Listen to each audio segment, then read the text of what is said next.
پاک Adam T V کے founder, chairman, respectable professor Tanveer Chaudhry کو کہ وہ آج کی پڑھی گئی تلاوت کو وضاحت سے بیان کریں۔ خداوند کے زندہ اور جلالی بابرکت نام میں پاک ایڈم ٹیلی ویژن دیکھنے والے تمام ناظرین کو اور آج کی حاضر جماعت کو خداوند یسوع مسیح کے نام میں سلامتی حاصل ہو۔ آج جو تلاوت رومیو کے نام خط پولس رسول کے لکھے گئے خط میں سے لی گئی ہے، اس کا خاص مقصد رکھا گیا ہے کہ آج ہم جان سکیں کہ اس کائنات میں ہمارے آنے کا کیا مقصد ہے، کہ ہم کس شکل میں خداوند اپنے خدا کے پاس موجود رہ سکتے ہیں۔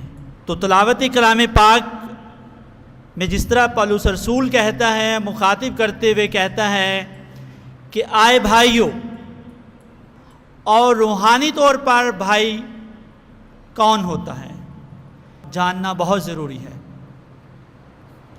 اگر ہم بائبل مقدس کا مطالعہ کرتے ہیں تو بائبل مقدس میں یوں مرقوم ہے کہ میرے ماں باپ بھائی اور بہن وہ ہیں جو میرا کلام سنتے اور اس پر عمل کرتے ہیں۔ آمین آمین۔ تو میں خدا کی رحمتیں یاد دلا کر کے پولس رسول کہتا ہے، ایک تعلق ظاہر کرتا ہے کہ میں خدا کے وہ تمام رحمتیں جو خدا نے آپ بھائیوں پر نچھاور کر رکھی ہیں وہ یاد دلا کر تم سے التماس کرتا ہوں۔ تو کیا ریکویسٹ پیش کرتا ہے کہ اپنے بدن ایسی قربانی ہونے کے لیے نظر کرو جو زندہ، پاک اور خدا کو پسندیدہ ہو۔ تو ہم جانتے ہیں کہ کیسی قربانی چاہیے خدا کو قربانی چاہیے جو زندہ ہو، پاک ہو اور خدا کو پسندیدہ، یعنی اس کی نظر میں وہ منظور نظر ہو۔ تو قربانیاں تو کاہن چڑھاتے رہے ان گناہوں کے بدلے جو بنی اسرائیل اس وقت کرتے، اور ان گناہوں کی معافی کے لیے وہ کاہن سے درخواست کرتے کہ خداوند اپنے خدا سے ہماری خاطر یہ التجا کرو۔ تو اس وقت کا موجود نبی موسیٰ نبی اور اس دور میں آنے والے تمام انبیاء نے اسی ایکسرسائز کو جاری رکھا۔ میں آپ کو تھوڑا سا پیچھے لے جانا چاہتا ہوں۔ تکوین کی کتاب کے پہلے باب میں ہی ہم پڑھتے ہیں،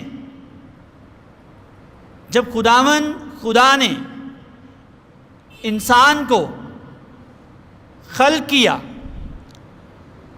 تو نر و ناری بنایا، تو پہلی برکت آدم اور حوا کو دی، اور وہ برکت کیا تھی؟ وہ برکت یوں تھی،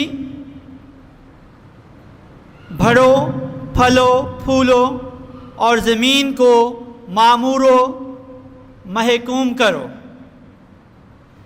اور پھر ہم اگر دوسری برکت کا ذکر پڑھتے ہیں تو وہ کاہن کی برکت ہے جو عدد یعنی گنتی کی کتاب میں جس کا ذکر ملتا ہے۔ اور گنتی کی کتاب میں نے پہلے بھی کئی بار اپنے تمام ایڈریسز میں، خطابات میں نے اس کا ذکر کیا ہے کہ اگر برکت حاصل کرنی ہے تو چرچ سے جڑے رہیں، کاہن سے جڑے رہیں۔ کاہن سے تعلق رکھنے سے، چرچ سے براہ راست تعلق رکھنے سے بعض اوقات لوگوں کا یہ سوال پیدا ہوتا ہے کہ کیا چرچ میں آنے سے ہی برکت ملتی ہے؟ تو یہ بتائیے کہ آپ اپنے مکانوں میں جب جاتے ہیں، اپنے گھروں میں رہتے ہیں تو آپ سکون محسوس کرتے ہیں، اطمینان پاتے ہیں۔ تو کیا اطمینان کا جو سرچشمہ ہے اسے کسی بلڈنگ کی ضرورت تو نہیں ہے، مگر پھر بھی ایک جگہ جمع ہو کر کے جسے ہیکل کا درجہ حاصل ہے، وہاں آ کر کے اگر التجائیں رکھی جاتی ہیں تو یقیناً ہم ان برکتوں کے حقدار ہوتے ہیں جو خدا ہمیں عطا کرتا ہے۔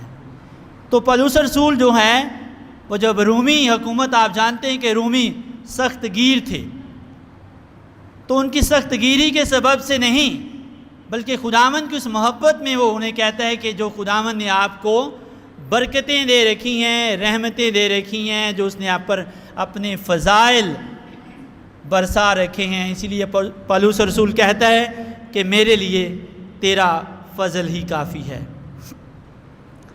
تو جب ہم بات کرتے ہیں کثرت کی زندگی کی، جب ہم بات کرتے ہیں خدا کی برکتوں کی، رحمتوں کی، بڑھو پھلو پھولو اور زمین کو معمور و محکوم کرو، تو ہم ایک حوالہ دیکھ رہے تھے عدد یعنی گنتی کی کتاب کا 6 باب۔ تو اس 6 باب میں جہاں پر ذکر ملتا ہے ہمیں 6 باب ہیں، اور اگر آپ آیت مقدسہ دیکھنا چاہیں تو آپ اپنی بائبل کھول سکتے ہیں۔ دیکھیے 22ویں سے 27ویں آیت میں یوں مرقوم ہوتا ہے، پہلی برکت جو کاہن کے ذریعے سے ہم تک پہنچتی ہے، اور وہ کیا ہے؟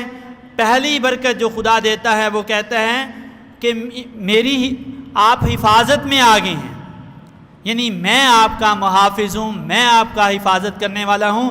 یہی تو انسان ڈھونڈ رہا ہے۔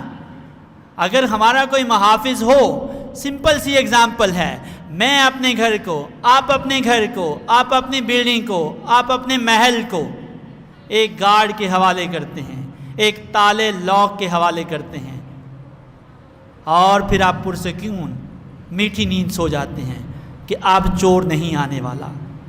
تو جب خدا ہمارا محافظ ہے تو پھر ہماری زندگیوں کو کس قسم کا ڈر ہے یا خوف ہے؟ ہم کس قسم کے خوف سے گھبرا سکتے ہیں؟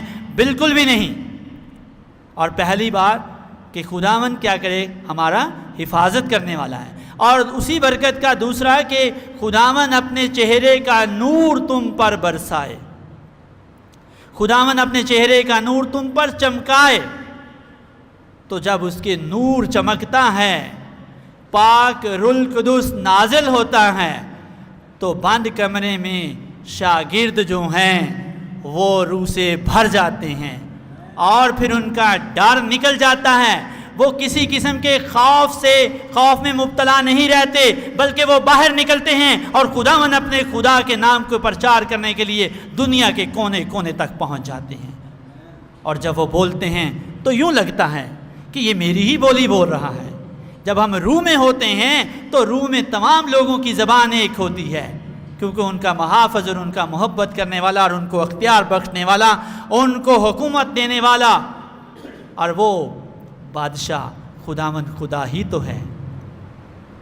تو ان برکتوں کے باعث جب ہم اگلی آیت کی طرف جاتے ہیں تو کہتا ہے یہی تمہاری معقول عبادت ہے۔ تو معقول عبادت کرنے کے ڈھنگ ہیں، اس کے طریقے ہیں۔ یہاں میں ضرور واضح کرنا چاہوں گا کہ معقول کا مطلب مناسب، ٹھیک، اور ٹھیک میں اور غلط میں کچھ تو فرق ہوگا۔ اس فرق کو سکھانے کے لیے پولس رسول کیا کہتا ہے؟ زندہ، پاک اور خدا کو پسندیدہ ہو وہ عبادت کرو۔ اور وہ عبادت کیا ہے؟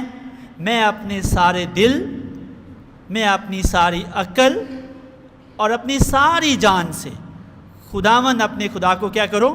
پیار کرو۔ جب ہم اپنے محبوب کا خیال رکھیں گے تو محبوب بھی ہمارا خیال رکھے گا۔ تو محبوب بنانے کے لیے ہم اپنے محبوب کے لیے کہ جو دنیا میں ہوتا ہے، اپنے آپ کو اور اس کو ظاہر کرنے کے لیے، وہ اپنی محبت اس پر ثابت کرنے کے لیے قربانیاں دیتے ہیں، اس کے لیے سجدے سمرتے ہیں، اپنے آپ کو تیار کرتے ہیں، خرید و فروخت کرتے ہیں، اس کے لیے تحفے لاتے ہیں۔ آزمائش کا مطلب تجربہ نہیں ہوتا۔ اس کے لیے تو دعائے ربانی کے آخری الفاظ ہم پڑھتے ہیں اور کہتے ہیں کہ ہمیں آزمائش سے بچا، ہمیں آزمائش میں نہ ڈال۔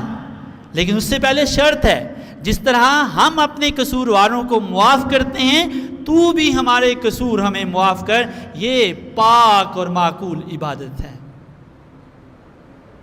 خداوند آج کے کلام مقدس کے وسیلہ سے ہم سب کی خطائیں معاف کرے, ہم سب کو اس لائق اور قابل بنائے کہ ہم اس کے برگزیدہ بن سکیں. یہ سب کچھ خداوند یسوع مسیح کے مقدس اور جلالی نام سے آپ پر اور پاک ٹیلی ویژن کے تمام ناظرین پر اس کی برکت ٹھہری رہے. آمین.